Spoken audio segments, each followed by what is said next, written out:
Ah, la Russie! Après avoir défoncé tous les méchants de la Terre, on avait bien mérité des vacances, non? Moi, Antoine Kawaii, le panda le plus cool de l'univers, j'étais là, posé avec mes potes. On se faisait un kiff total. On visitait Moscou, on mangeait des pirojki, c'était la belle vie. L'ambiance était incroyable, on rigolait, on se prenait pour des tsars, on faisait des stories Insta légendaires. On pensait vraiment que plus rien ne pouvait nous arriver. On avait sauvé le monde, après tout. C'était le moment de chiller, de se détendre, de recharger les batteries avant la prochaine aventure. On était loin, très loin, de s'imaginer le cauchemar qui nous attendait au coin de la rue. On se baladait tranquillement près de la place rouge, quand soudain, le ciel est devenu tout noir.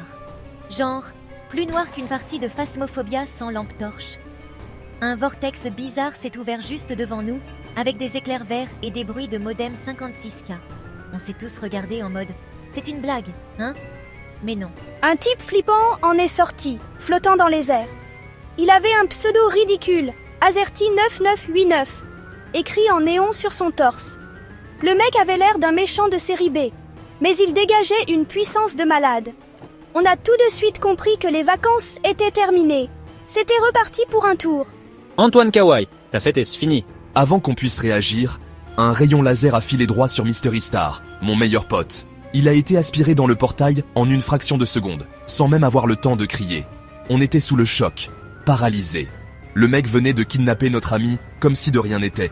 C'était violent, c'était rapide. On n'a rien pu faire. Le portail s'est refermé, nous laissant seuls, le cœur battant à 100 à l'heure, avec un sentiment d'impuissance horrible. Si tu veux revoir ton ami, rejoins-moi dans la dimension du gaming suprême. Mais attention, il ne sera plus tout à fait le même. Ces mots résonnaient encore dans nos têtes. On était passé de la joie la plus totale au désespoir le plus complet en moins de 30 secondes. Les vacances de rêve s'étaient transformées en mission de sauvetage impossible. Il fallait que je retrouve Mystery. Je savais que ce serait dangereux, que ce nouveau méchant était surpuissant.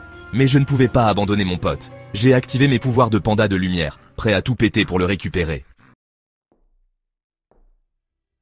J'ai réussi à suivre la trace énergétique d'Azerty 9989 et je suis entré dans sa dimension. Franchement, c'était un truc de fou. Imaginez un monde entièrement fait de pixels, de câbles et de néons. Des écrans géants flottaient en partout, diffusant des streams de parties légendaires. L'air sentait le plastique chaud des vieilles consoles et la boisson énergisante. C'était le paradis et l'enfer d'un gamer en même temps. Azerty 9989 m'attendait sur un trône fait de cartes graphiques. Et à côté de lui, c'était Mystery Star. Mais il avait changé. Il était plus grand, plus costaud, et portait un uniforme militaire avec une moustache. Une énorme moustache. C'était horrible. Bienvenue, Antoine Kawaii. Je te présente ma nouvelle création, mon chef-d'œuvre. J'ai pris l'âme de ton ami et je l'ai fusionné avec l'un des plus grands stratèges de l'histoire. Dis bonjour à Staline. J'ai cru que j'allais vomir. Mon pote, le gentil Mystery Star, était devenu Staline. Un Staline 2.0, boosté à la magie noire et avec une connexion fibre optique. Il me regardait avec des yeux froids, sans aucune trace de reconnaissance. Il n'y avait plus rien de mon ami en lui. C'était un monstre, une machine à gagner, programmée pour m'anéantir. La tristesse s'est mélangée à la rage.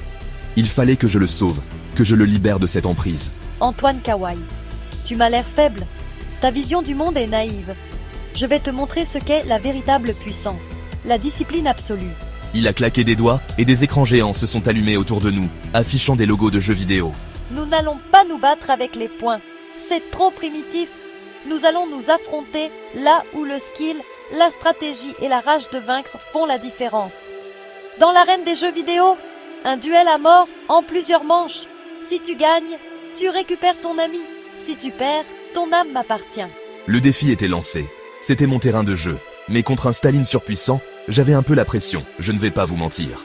La première arène s'est matérialisée. Un monde de blocs carrés. Minecraft, c'était le premier duel.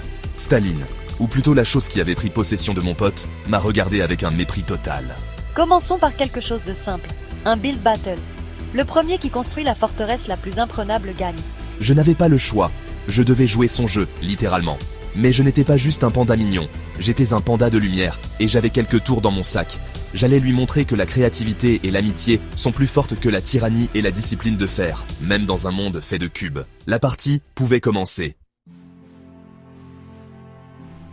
Staline, avec son cerveau stratégique, était incroyablement rapide. Il optimisait chaque portail, chaque saut. Mais il manquait d'imagination. Moi, j'ai utilisé des glitches, des techniques de speedrun que seuls les vrais tryharders connaissent. J'ai traversé les murs, j'ai fait des sauts qui défiaient la physique du jeu. Je prenais des risques insensés, mais ça payait. Je le rattrapais petit à petit. La course était folle, nos deux écrans côte à côte montraient une danse de portails bleus et orange. Tout allait se jouer sur le dernier niveau. Pour la dernière épreuve, Azerty 9989 a voulu nous achever. Un speedrun, Portal 1 et 2, à la suite. Le plus rapide gagne. C'était l'épreuve ultime de logique et de réflexe. Le troisième jeu, Counter-Strike 2. Là, c'était du sérieux. Pas de construction, pas de pouvoir flashy. Juste du skill pur. On s'est retrouvé sur Dust 2, en 1 contre 1. Staline était d'une précision chirurgicale. Il connaissait tous les angles, toutes les smokes, tous les timings. Il gagnait round après round. J'étais mené 12-5.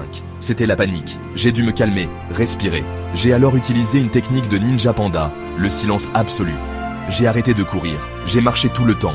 Il ne m'entendait plus arriver. Je l'ai surpris plusieurs fois avec des stratégies de contournement improbables. J'ai remonté le score pour finalement gagner 13-12 dans un dernier round ultra tendu où j'ai réussi à désamorcer la bombe à la dernière milliseconde. J'étais en difficulté. Il était trop fort au shoot. Il m'a acculé. J'étais presque mort. Plus de bouclier. Quelques points de vie. Au dernier moment, j'ai utilisé une de mes capacités spéciales, l'éblouissement kawaii. J'ai libéré une vague de lumière pure et mignonne, avec des petits arcs-en-ciel et des chatons. Ça l'a aveuglé pendant quelques secondes, le temps pour moi de construire une tour immense et de lui mettre une tête légendaire au sniper. Il n'a rien compris. Victoire royale. Mais j'avais eu chaud. Ensuite, on a été téléporté dans l'univers de Fortnite. Un battle royal. Staline était dans son élément. Sa stratégie était implacable. Il contrôlait la zone, prenait les hauteurs, ne laissait rien au hasard. Il me traquait comme un prédateur. Le duel Minecraft a commencé. Staline était une machine. En quelques minutes, il a construit une forteresse immense, grise, carrée, sans aucune âme. Un vrai goulag de pixels. C'était efficace, moche, mais solide. De mon côté, j'ai joué la carte de la ruse. J'ai construit une petite maison en bois, toute simple, adorable. Il s'est moqué de moi. Mais ce qu'il ne savait pas, c'est que j'avais utilisé mes pouvoirs de lumière pour créer un système de pièges en redstone complètement invisible sous ma maison. Quand il a lancé l'assaut, pensant gagner en 2 secondes, tout son terrain s'est effondré dans un lac de lave. Il était furieux. Premier point pour moi, mais la guerre était loin d'être finie. C'était un bon début, mais je sentais sa rage monter d'un cran. La fin de Portal 2. On était au coude à coude. Staline était un robot, il ne faisait aucune erreur. Mais moi, j'avais le cœur. Je pensais à mon ami, Mystery Star, piégé dans ce corps. Ça m'a donné une force incroyable. Pour le tout dernier saut, celui qui mène à la confrontation finale avec Whitley, j'ai utilisé un launch ultra complexe que j'ai réussi du premier coup. J'ai gagné quelques secondes précieuses, juste assez pour terminer le jeu avant lui. J'ai gagné. J'avais battu Staline dans son propre jeu de stratégie et de logique. Impossible, personne ne peut le battre. La dimension du gaming a commencé à trembler, à se disloquer. J'ai concentré toute mon énergie de panda de lumière. Ce n'était plus le moment de jouer. J'ai foncé sur Staline, mais pas pour le frapper. Je l'ai pris dans mes bras. Un énorme câlin de panda. Mystery, reviens, je suis là mon pote. Une lumière blanche et chaude nous a enveloppés. L'entité de Staline n'a pas supporté cette dose massive d'amitié et de gentillesse. C'était comme un antivirus surpuissant. Le corps de mon ami a été secoué de spasmes et l'ombre de Staline a été expulsée dans un cri horrible avant de se dissoudre en pixels noirs. Mystery Star est tombé dans mes bras, épuisé, mais c'était bien lui. Il était de retour. Azerty 9989, voyant sa création anéantie, a tenté de s'enfuir. Pas question.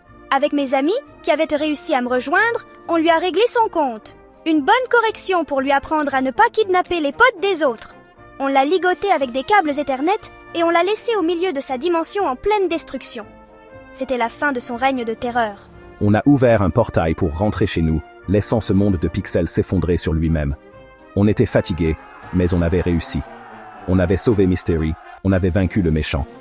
C'était la seule chose qui comptait. De retour sur la place rouge, le soleil brillait de nouveau. C'était comme si rien ne s'était passé. Merci les amis. Même si j'ai encore un peu l'impression d'avoir une moustache et des envies de goulag. On a éclaté de rire.